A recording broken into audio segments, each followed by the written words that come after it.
बनवाए अपने सपनों का आशियाना दिवाकर इंफ्राटेक के साथ। बहुत कम दामों में बेहतरीन क्वालिटी अनुभवी इंजीनियर के साथ बनवाए अपना आशियाना। इंटरव्यू दिवाकर न्यूज जिला ब्यूरो रत्नेश डहरिया से खास वार्तालाप। सतीश नागवंशी राष्ट्रीय अध्यक्ष अनुसूचित जाति गोंडवाना गणतंत्र पार्टी। नमस्कार, मैं हूं रत्नेश डहरिया। दिवाकर न्यूज में आपका स्वागत है। आज हर्री जागीर में एससी सेल के गोंडवाना गणतंत्र पार्टी के राष्ट्रीय अध्यक्ष सतीश नागवंशी जी से मुलाकात कराते हैं आपकी, जो हमारे साथ मौजूद हैं। आइए कुछ सवाल जवाब करते हैं इनसे। आगामी विधानसभा को लेकर आपकी पार्टी की क्या रणनीति रहेगी? आगामी विधानसभा चुनाव को लेकर हमारी रणनीति रहेगी कि गोंडवाना गणतंत्र पार्टी की सरकार बने और हमारी यही मुख्य हमारा बिंदु है कि आदिवासी मुख्यमंत्री हो। हमारी पार्टी आदिवासी मुख्यमंत्री मध्य प्रदेश में होना चाहिए, आदिवासी मुख्यमंत्री छत्तीसगढ़ में होना चाहिए। गोंडवाना राज्य को लेकर हमारी पार्टी निरंतर जल जंगल जमीन को लेकर हमारी पार्टी लड़ रही है, जैसा कि आप लोग देखते भी होंगे। तो जिस प्रकार से पेशा एक्ट के नाम पर झुंझुना पकड़ाया जा रहा है, जिस हिसाब से आदिवासी उप योजना अनुसूचित जाति के उप योजना के नाम पर करोड़ों रुपए आते हैं, उसको सरकार जो है आयोजनों के नाम पर बस लगाकर किराया की गाड़ी करके आयोजनों के नाम पर उस बजट को उप योजना का उस बजट को सरकार जो है इन अनुसूचित जाति जनजातियों का विकास ना करते हुए उस उप योजना के पैसा को किस प्रकार से बंदरबाट कर रही है। और आज किसान मजदूर गरीब युवा जिस हिसाब से परेशान है महंगाई को लेकर, आज जिस प्रकार से देश का ताना बाना धर्म संप्रदाय जातिवाद में भटकाकर सरकारें अपना जो है उल्लू सीधा कर रही है, इन सब चीज़ों को लेकर हम जनता के बीच मतदाता के बीच जाएंगे और कहीं ना कहीं हम कमजोर वर्ग मजदूर वर्ग मजबूर वर्ग के उत्थान को लेकर और हम इस 2023 के चुनाव में मतदाताओं के बीच जाएंगे। ये हमारी तैयारी रणनीति है। छिंदवाड़ा जिले में सांसद जो है कांग्रेस के हैं और सातों विधानसभा में विधायक जो है कांग्रेस के हैं। ये छिंदवाड़ा जिला जो है कमलनाथ का गढ़ माना जाता है। क्या यहाँ का मतदाता कमलनाथ के मतदाताओं पर कमलनाथ का प्रभाव है? क्या आप ऐसा मानते हैं? देखिए, कमलनाथ का प्रभाव नहीं है, कमलनाथ के धन बल का प्रभाव। आज उसके कमलनाथ जी के बेटे जो यहाँ से सांसद हैं छिंदवाड़ा से, आज उनसे आप 10 सवाल पूछ लेना। कमलनाथ वह उनके पास जो है सोचने के लिए मजदूर रखते हैं।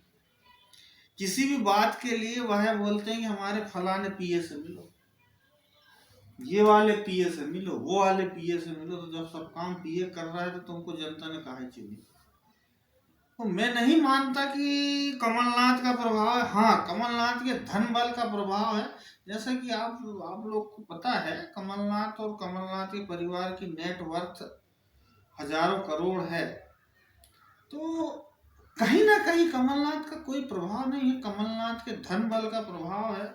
और उसके कारण जो है आज उसके लड़के में कोई योग्यता नहीं होने के बाद भी यदि जीता है, तो हमारे जिले में कुछ ऐसे तनखैया पाल के रखा उन्होंने कि माननीय कमलनाथ जी ने यदि किसी के यहाँ जाके गरीब के घर बैठ गए, ऐसा तो कभी आपने देखे नहीं होंगे। वह जाते भी तो प्रायोजित तरीके से कांग्रेसियों के घर आना जाना रहता है, अच्छे बुरे उनके उसमें उनको जनता से, छिंदवाड़ा की जनमानस से, यहाँ के मतदाता से उनको कोई लेना देना नहीं। वह तो महीने 6 महीने में एक बार आते हैं पिकनिक मनाने, जैसा मैंने कई बार अपने वक्तव्य में बोला है। और कहीं ना कहीं मैं मानता हूँ कि धीरे धीरे जनता को ये समझना चाहिए कि यदि हमने चुनाव में यदि वोट किया है, किसी को सांसद हमने बनाया है, तो वो सांसद के दिल्ली में रहना चाहिए कि यहाँ रहना चाहिए? आप मुझे बताइए। सांसद 365 दिन में से बमुश्किल 10 दिन साल में जिले में रहता होगा। तो ये बहुत सारी चीजें हैं। तो मैं नहीं मानता कि कमलनाथ या नकुलनाथ का प्रभाव है। हाँ, उनके धनबल का जरूर प्रभाव हो सकता है।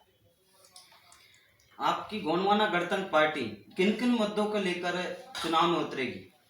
बताया ना मैंने कि हमारी पार्टी जो है, एक तो ये मतदाताओं को ये बताएंगे कि भाई जिस प्रकार से रेडीमेड हम शर्ट पैंट खरीद के लाते हैं बाजार से, इसी प्रकार से इनके विधायक बने बनाए जो है बिक्री हो जाते हैं भाजपा में। तो सबसे बड़ी बिकाऊ तो कांग्रेस है और खरीदार भाजपा है। तो कहीं ना कहीं हमको जनता को, जनमानस को, मतदाता को ये बताना है कि यह दोनों एक ही है। अब भाई कांग्रेस से भाजपा में जाकर वो सरकार में शामिल होते हैं, तो कहीं ना कहीं इसी प्रकार से इनके विधायक बने बनाए जो है बिक्री हो जाते हैं भाजपा में। तो सबसे बड़ी बिकाऊ तो कांग्रेस है और खरीदार भाजपा है। तो कहीं ना कहीं हमको जनता को, जनमानस को, मतदाता को ये बताना है कि यह दोनों एक ही है। अब भाई कांग्रेस से भाजपा में जाकर वो सरकार में शामिल होते हैं, तो कहीं ना कहीं मिली जुली सरकार हो गई। तो कहीं ना कहीं मैसेज तो ये जनता को समझ आ गया कि कहीं ना कहीं कांग्रेस और भाजपा एक है। यदि यह जनता को समझ नहीं आता तो दिल्ली में हो, पश्चिम बंगाल में हो या पंजाब में हो, क्षेत्रीय दलों का जो दबदबा बढ़ रहा है हर तरफ, वैसे ही आपको पता है कि मध्य प्रदेश और छत्तीसगढ़ में हम लोग मजबूत विकल्प और मजबूत तीसरा विपक्ष के रूप में हम लोग मैदान में हैं। तो कहीं ना कहीं मध्य प्रदेश और छत्तीसगढ़ की जनता हमारे ऊपर इस बार विश्वास करके और हमको सरकार में भेजेगी। क्या भविष्य में आप किसी पार्टी से गठबंधन करेंगे? मैं कौन होता हूँ गठबंधन करने वाला? और हमारी रणनीति जो है गठबंधन की अभी तो फिलहाल कहीं से कहीं तक नहीं है और न भविष्य में रहेगी, क्योंकि आप देख रहे हैं गठबंधन यदि आप किसी भी क्षेत्रीय दल ने, जैसे हम बिहार का उदाहरण ले लें या महाराष्ट्र का उदाहरण ले लें, यदि इन राष्ट्रीय पार्टियों ने जिस भी क्षेत्रीय दल के साथ गठबंधन किया है तो उनको निश्चित रूप से तोड़ फोड़ के रख दिया।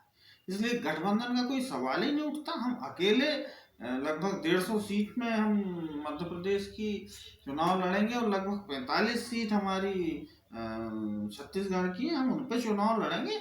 हम सिंगल चुनाव मैदान में हैं और निश्चित तौर पे हम मध्य प्रदेश और छत्तीसगढ़ दोनों जगह इस बार सफल होंगे। जनता का आशीर्वाद हमको मिल रहा है, उस चीज़ को देखने में भी आपने देखा होगा स्थानीय पंचायत के चुनाव में हम लोग जनपद में, जिला पंचायत, हमारे लोग जैसे जिस प्रकार से चुनकर आए हैं, उससे आप अंदाज लगा सकते हैं कि कहीं ना कहीं हम विधानसभा चुनाव 2023 मध्य प्रदेश और छत्तीसगढ़ में हम सरकार में निश्चित तौर पर हम हमारे विधायक चुनकर आएंगे, ऐसी मुझे आशा और उम्मीद है।